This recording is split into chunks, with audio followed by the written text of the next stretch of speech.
Hey everybody, welcome back to Code a Responsive Website with Bootstrap 3. This video is called Coding the Tab Markup. In this video, we are going to learn how to use Bootstrap 3 to create these awesome tab sections like this. This is a really cool Bootstrap 3 feature. It lets you do really cool things with your content without having to know or write a lot of CSS and JavaScript, which you would have to if you wanted to create this by hand. So Bootstrap 3 lets you access this sort of cool functionality super easy within minutes. So let's get started by doing that. We're going to do this section right here. Open up your HTML in your code editor and scroll down to the more info section right here, the row with more the idea of more info. So the more info section wraps this whole section right here. This is more info, but this is a 6-column section and this is a 6-column section that gives it the half and half sort of look. So 6 columns plus 6 columns equals 12 columns, and that's what we want. So right here we're going to work on this 6-column section, which is the tabbable content. Let's start by adding the div with the class of call small 6 or call sm or call dash sm dash 6. That's hard to say. And close that tag because there's going to be a lot of HTML in between here and you don't want to get lost. Call small 6. Save that. Let's keep it nice and simple and add a level 3 heading. Neat. Tabbable content. Alright, here comes the Bootstrap div class tabbable. Close that. Inside tabbable. This is where we start adding our tabbable content. So first we're going to add the nav tabs, those little tabs at the top. That's going to be an unordered list, and the unordered list is going to have the class of nav and nav-tabs. Let's add a list item. Whoops. And this list item is going to have the class of active because the first one will be active. And jQuery, by default, the JavaScript plugins that are included with Bootstrap, the Bootstrap files will do the rest. So you need to just give the first one the class of active and you're good to go from there. There is an A tag within the A tag within the list item. And the href will be tab 1.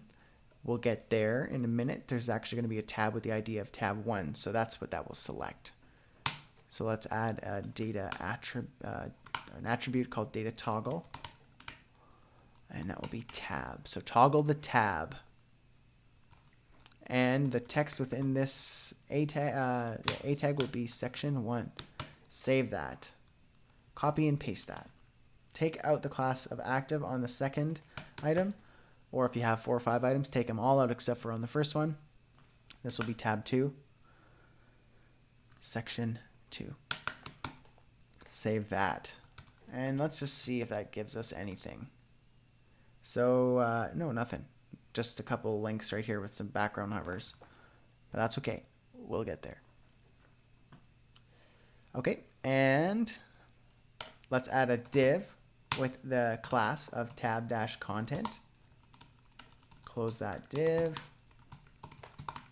So this is the content that the tabs will toggle.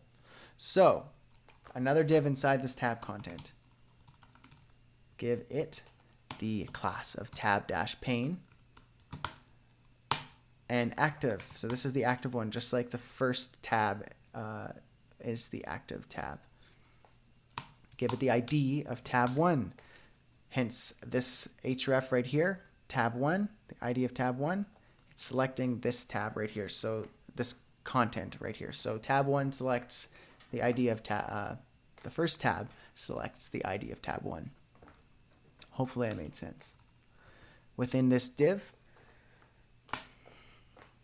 let's add a level 4 heading, and inside here I'm going to say our location.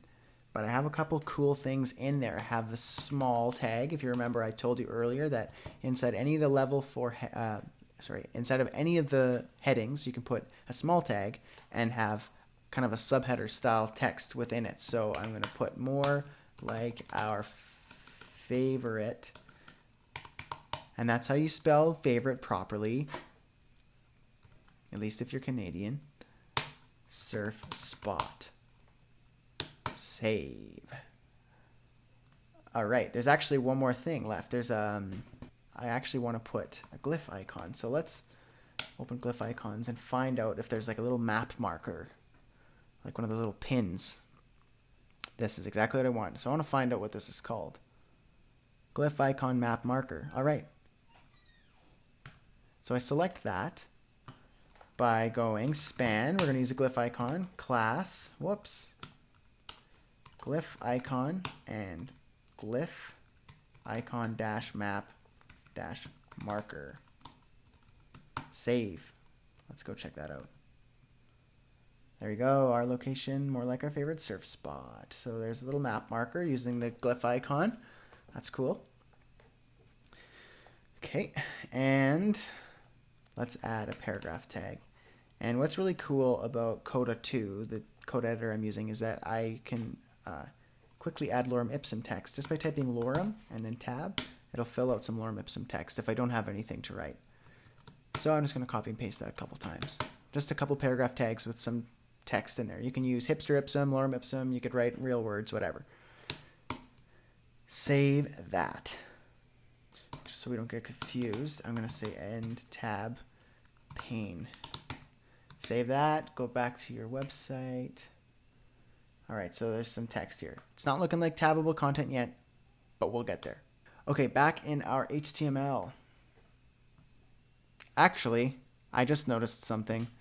I spelt, you might have seen it, but I didn't. So good for you if you did. I spelt nav tabs instead of putting nav tabs, and that's why our tabbable content isn't showing up correctly. So not nav tabs, but nav tabs. Let's go back to the website, refresh.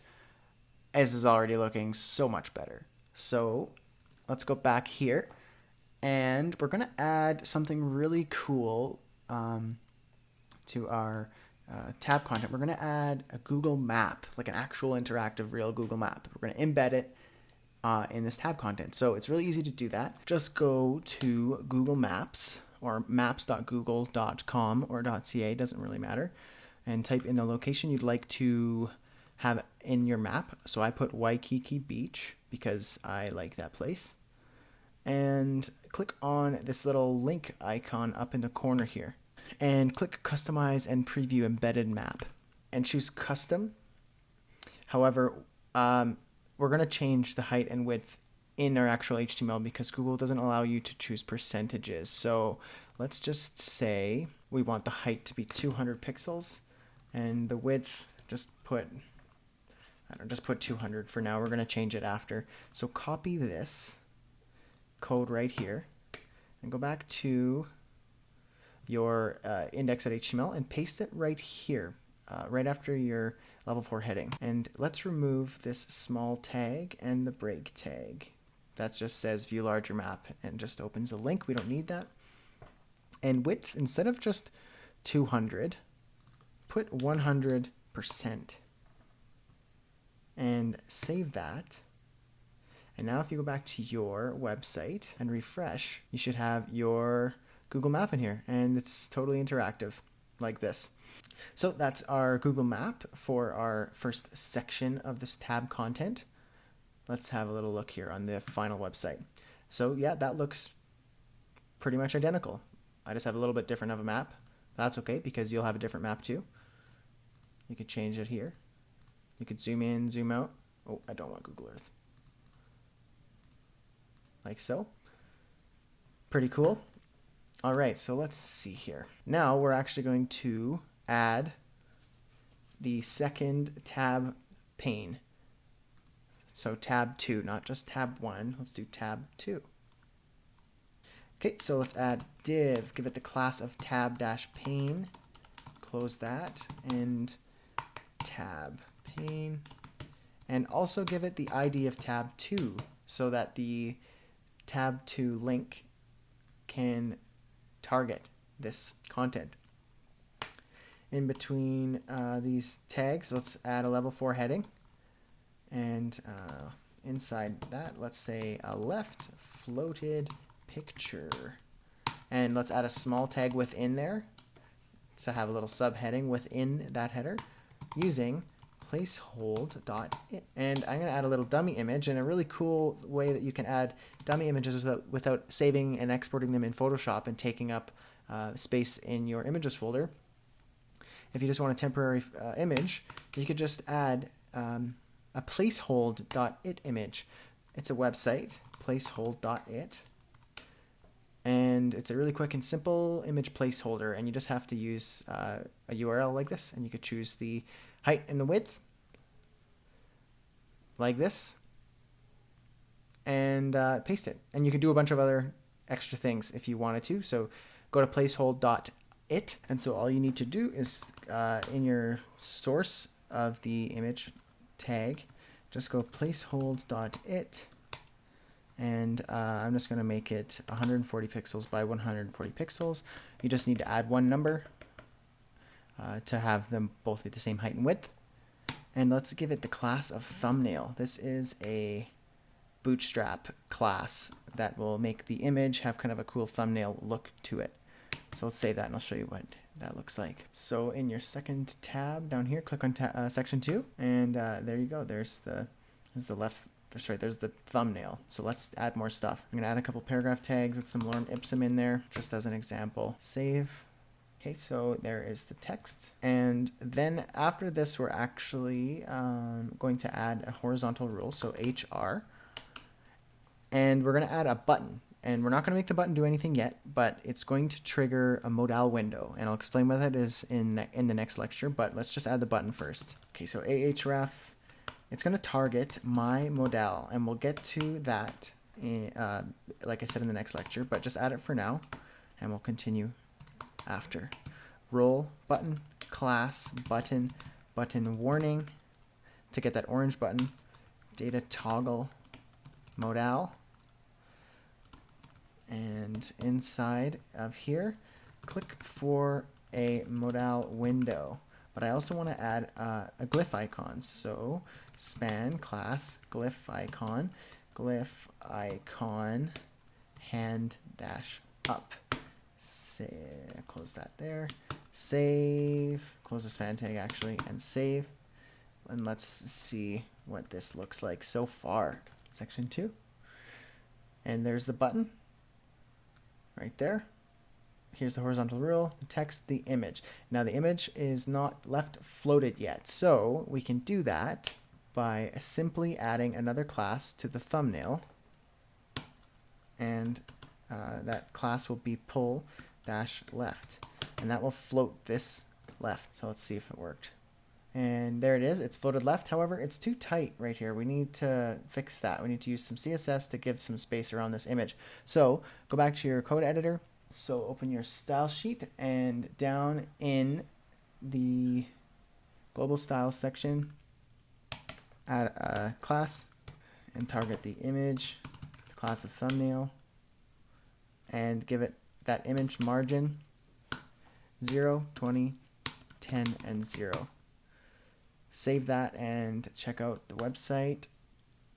Go to section 2, and there you go. That looks much better. Okay, so that's it for the content of the tab section.